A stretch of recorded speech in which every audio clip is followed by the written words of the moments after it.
Sekali lagi saya menyampaikan turut berbela-sungkawa yang sedalam untuk kejadian yang telah menimpa. Barada Richard Eliezer alias Barada E meminta maaf atas perbuatannya menembak Brigadir Nofriansah Yosua Huta Barat alias Brigadir C hingga tewas. Barada E mengaku menyesali perbuatannya karena menembak Brigadir C. Lebih lanjut, ia menuturkan dirinya tak punya kemampuan untuk menolak perintah dari Ferdy Sambo. Pantauan tribunnews.com, Barada E sempat menangis saat keluar dari ruang sidang.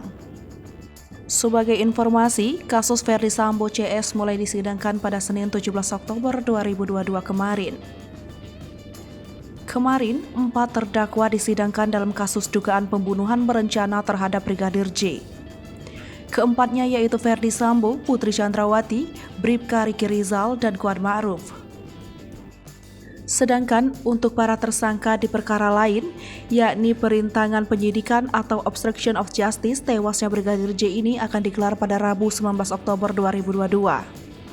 Setidaknya ada 6 tersangka obstruction of justice ini, yakni Brigjen Hendra Kurniawan, Kombes Agus Nurpatria, AKBP Arif Rahman, Kompol Baikuni, Kompol Cuk Putranto, dan AKP Irfan Widianto.